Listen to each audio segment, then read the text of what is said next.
in the last 11 months, taxpayers in Nigeria have spent over 20 billion naira on the travels of Mr. President. And this government have the most bloated ministers in the history of our country. So that is why the agitation is imminent. And the change, true change, must come, or we perish in the darkness of destructive selfishness. We must all decide to become change agents to make sure that we chase Bola Ahmed Tinubu and his family out of the villa May 29th, 2027, including those in the best quarters. And a call on government to say they should stop selective EFCC, ICPC, DSS trial on only opposition leaders. Example of Nasir El-Rufai and Melaye.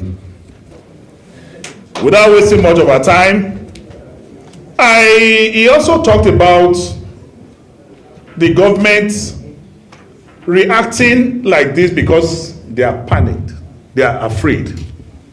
And I ask, if a party have 31 governors, they say they have 31 governors, why are they afraid? In the last election, Peter Obi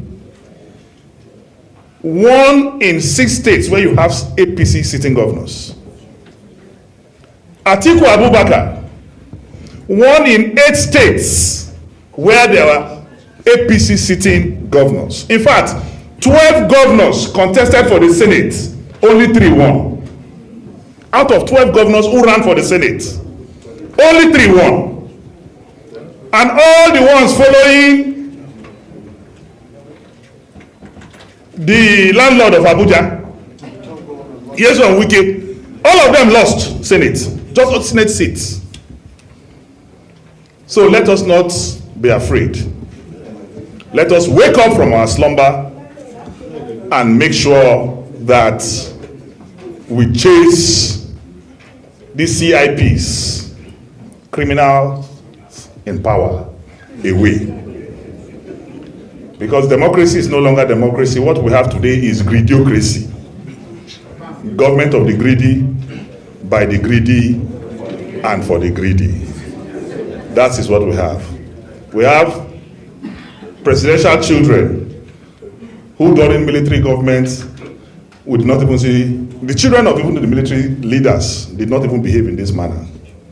But enough is enough. This time around, it must be a luta continua, Victoria Asserta.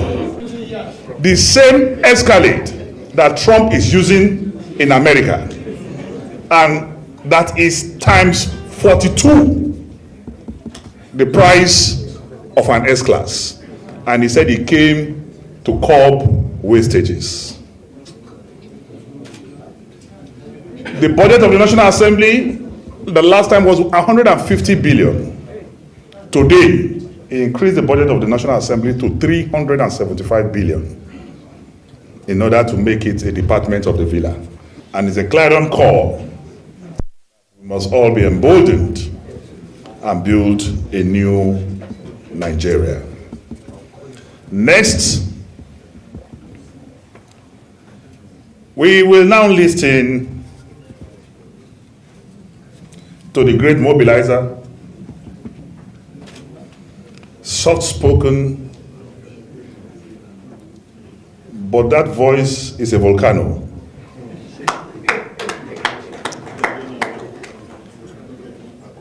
Can we jam our hands together as we listen to that very mild voice of Peter B?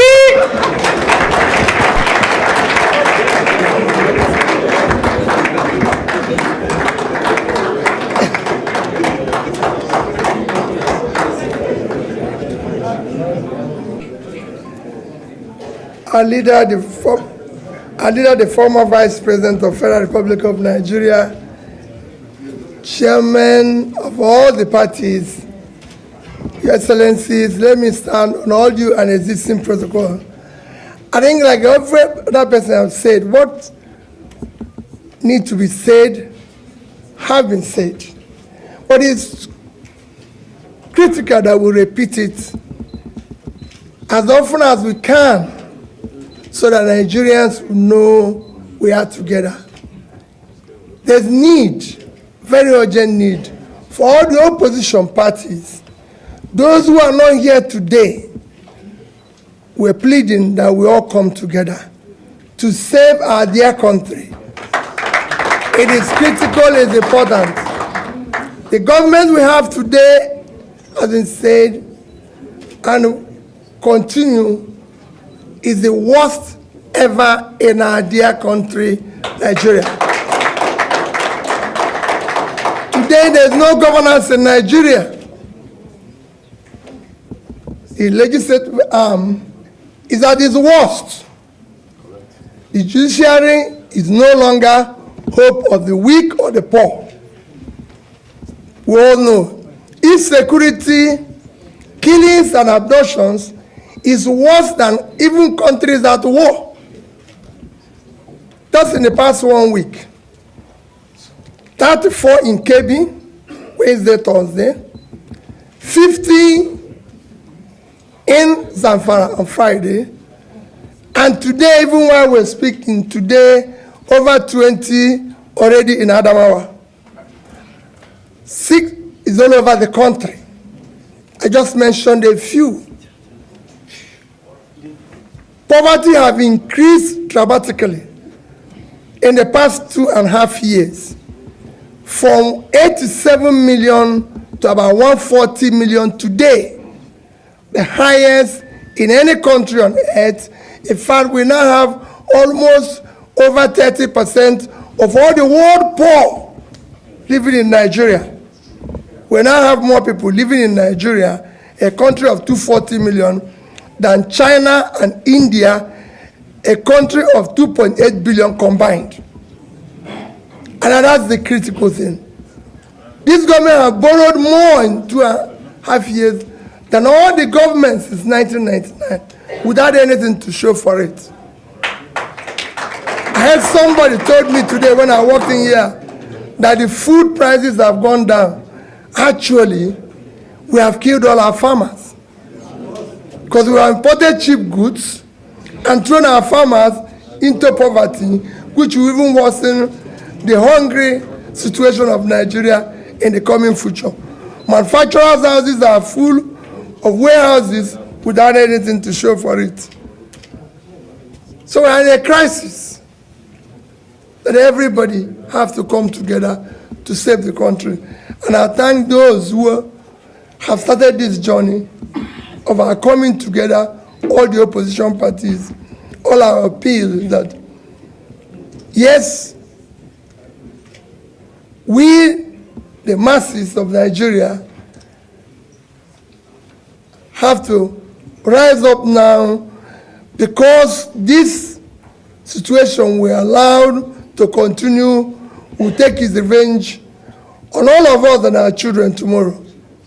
Thank you, and God bless all of you.